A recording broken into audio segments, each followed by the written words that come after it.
என்ன கேள்வி சார்? கொள்கை வேறு கூட்டணி வேறுன்னு டிடிவி தினகரன் இருக்கிறாரு. தேர்தலில் மட்டும்தான் கூட்டணி, கொள்கைங்கிறது வேற அப்படின்னு ஒவ்வொரு கட்சிக்கும் சொல்றாரு.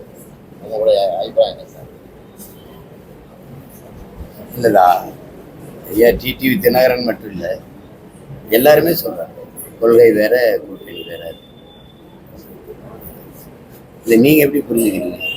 இப்போ இல்லை நான் கேட்குறது கொள்கை வேற கூட்டணி வேற. நான் கேட்கறது எல்லாருமே இதை சொல்றாங்க, எல்லா தலைவர்களுமே கொள்கை வேற கூட்டணி வேற.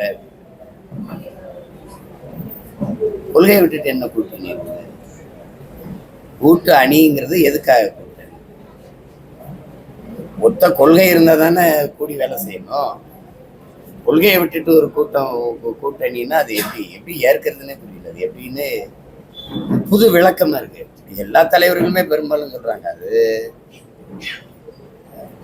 கொள்கை வேற கூட்டணி வேற. கொள்கை இல்லாத அரசியல் 10 பாவங்களை சொல்றாரு அண்ணல் காந்தியடிகள். அதுல கொள்கை இல்லாத அரசியலையும் ஒண்ணு சொல்றாரு. கொள்கையை விட்டுறோம், கொள்கையை பத்தி கவலைப்படல, கூட்டணி வைக்கணும். எதுக்காக வைக்கணும்? எந்த கொள்கையை நிறைவேற்ற கூட்டணி வைக்கணும்? இந்த கேள்வி இருக்கா இல்லையா? இதுக்கு உங்ககிட்ட பதில் இருக்கா இல்ல வேற யாருக்கு? ஒவ்வொரு கட்சிக்கும் ஒரு கொள்கை. அது என்ன கொள்கை? தனித்தனியா கட்சி ஆரம்பிச்சது எதுக்கு? நீங்க சொல்ற ஒவ்வொருத்தருக்கும் ஒரு கொள்கை. அந்த கொள்கையை நிறைவேற்றத்தானே நீங்க வேலை செய்யணும். எல்லா மாநிலங்களிலுமே கூட்டணி கட்சி சேர்ந்துதான் இன்னைக்கு ஆட்சி அமைக்கிறாங்க. கூட்டணி அப்படின்னு ஒரு விதின்னு நீங்க சொல்றீங்க. கெஜ்ரிவால் முதல்ல எந்த கட்சியோட கூட்டணி வச்சு வந்தாரு? எந்த கட்சியோட கூட்டணி வச்சு 2 தேர்தலில் வென்று வந்தாரு? மம்தா மேற்கு வங்கத்துல எந்த கட்சியோட கூட்டணி வச்சு வென்று வந்தாரு? 14 தேர்தலில் 37 இடம் வென்றாங்க அம்மையார் ஜெயலலிதா. எந்த கட்சியோட கூட்டணி வச்சு?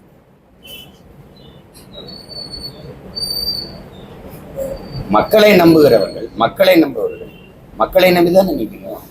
தலைவர்கள் கட்சியை நம்பினா இப்போ மக்களை நம்பலையா? நீங்க அதுதானே கேள்வி வருது. கேள்வி எப்படி சொல்லுங்க? இது கூட்டமா சேர்ந்து கொள்ளையடிச்சா அது நியாயமாயிரும்னு நினைக்கிறாங்க. கூட்டமா சேர்ந்து ஒரு செயலை செஞ்சுட்டா அது நியாயமாயிரும்னு நினைக்கிறாங்க. அப்படிலாம் ஒன்றும் கிடையாது. என்னை சந்திக்கிற என் மக்கள், எங்களை தனிப்பட்ட முறையில் பார்க்குற என் மக்கள் எந்த காலத்திலையும் யாரோடும் சேர்ந்துடாத மகனின்னு தான் என்னை சொல்றாங்க. அந்த தவறை மட்டும் நீ செஞ்சிடாது. உண்மையிலே என் மக்களுக்கு என் மேல அன்பு இருக்கிறது காரணமே இந்த பையன் எதுக்கும் சமரசம் இல்லாம தனிச்சு நின்று இந்த பிள்ளைங்க போராடுறாங்கிறதுனாலதான். அது இல்லை, உயர்ந்த நோக்கத்தை கொண்டிருக்கிறது. அந்த கொள்கை தான் வழிநடத்துமே ஒழிய, நோக்கம்தான் வழிநடத்துமே ஒழிய, தேர்தல் வரும்போது எல்லாத்தையும் விட்டுட்டு போய் சேர்ந்துருவோம். இப்ப நான் ஒண்ணு கேட்கிறேன், மதுவை ஒழிக்கணும்னு எல்லா கட்சிகளும் பேசுது, மாநாடு கொடுக்கும். மது ஆலையை திறந்து மதுக்கடையில திறந்து நடத்துற கட்சிகளோட கூட்டணி வச்சா அது எப்படி ஒழியும்? ஒரு வெற்று முழக்கம் ஏமாற்றமாயிருக்கு. மாற்றம் என்கிறோம், ஊழல் லஞ்சம் இல்லாத ஆட்சிங்கிறோம், முறையான நேர்மையான ஆட்சி, எளிமையான ஆட்சி, மக்களுக்கு உண்மையான ஆட்சின்னு சொல்றோம். ஒவ்வொரு கட்சியும் தொடங்கும் போது அதான் சொல்றோம். ஆனா எந்த கட்சி உண்மையான ஆட்சி இல்லை, எந்த கட்சி நேர்மையான ஆட்சி இல்லை, எந்த கட்சி ஊழல் லஞ்சத்தில் ஊறி திளைத்த கட்சி ஆட்சின்னு தெரியுது, எல்லாருக்கும் தெரியுது. அதுல இருந்தா மாற்றுன்னு வர்றோம். வந்து வச்சுட்டு திருப்பி அதே கட்சியோட 4-3 சீட்டை வாங்கிட்டு கூட்டணி வைக்கும் போது மாற்று என்பது இல்லாமல் ஏமாற்றா இருக்கு. எந்த கட்சி ஆட்சி, எந்த கட்சியினுடைய கொள்கை, எதுல இருந்து மாற்றுன்னு ஒரு கேள்வி வருது. அப்ப அதுல இதுக்கு மாற்றுன்னு வந்துட்டு திருப்பி அதே கட்சிகளோட கூட்டணி வச்சா அது மாற்றா ஏமாற்றா? இப்போ நான் என்ன சொல்றேன், பாரதிய ஜனதா ஊழலுக்கு எதிரான கட்சி அப்படின்னு பேசிட்டு அது என்ன அருகதை வச்சிருக்குது? எல்லா இடத்துலயும் இடி ரைடு போட்ட, அமலாக்கத்துறை சோதனையை போட்ட, எல்லா இடத்துலயும் பணம் வாங்கி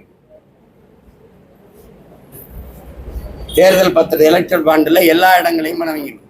முதல்ல அதிகமா வாங்கினது அது. அதுக்கப்புறம் மம்தா பானர்ஜி, காங்கிரஸ், இந்த கட்சி எல்லாம் வாங்கி, உங்களுக்கு தெரியும். மகாராஷ்டிரால சிவசேனையை உடைச்சு 42 வேட்பாளர்களை தூக்குது, சட்டமன்ற உறுப்பினர்களை தூக்குது. ஒரு ஆளுக்கு 30 கோடி கொடுக்குது.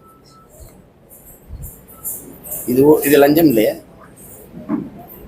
இப்ப லஞ்சத்திற்கு ஊழலுக்கு எதிரானதுன்னா, ஊழலுக்காகவே லஞ்சத்திற்காகவே சிறைக்கு போன கட்சி நீங்க தான் நடவடிக்கை எடுத்து உள்ள வச்சீங்க. அம்மையார் ஜெயலலிதாவை நீங்க தான், அம்மா சசிகலாவை உள்ள வச்சீங்க.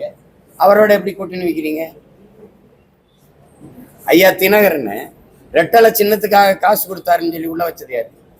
யாராவது சொல்லுங்க, நீங்க சொல்லுங்க சொல்லுங்க. அவரோட எது கூட்டணி வச்சீங்க மறுபடியும்? அப்ப ஊழல் லஞ்சத்தை பத்தி பேச உனக்கு என்ன தகுதி இருக்கு, நேர்மை இருக்கு, என்ன இருக்குப்போ? சும்மா சாதி வாரி கணக்கெடுப்பு எடுக்கணும், சமூக நீதியை நிலைநாட்டணும் எல்லாரும் பேசுறோம். எவன் சாதி வாரி கணக்கெடுப்பு எடுத்து குடிகளின் எண்ணிக்கைக்கு ஏற்ப உரிய பங்கீட்டை பிரிச்சு கொடுக்குறானோ அந்த கட்சி ஆட்சி, அந்த கட்சியோட தான் எங்களுக்கு கூட்டணின்னு ஏதாவது ஒரு தலைமை சொல்லி பிடிவாதம் அன்னைக்குதான் ஒண்ணும் இல்லை. பிளே ஸ்டோர் மற்றும் ஆப் ஸ்டோரில் இருந்து பாலிமர் செயலியை QR கோடு மூலம் பதிவிறக்கம் செய்யுங்கள். செய்திகளை உடனுக்குடன் பெறுங்கள்.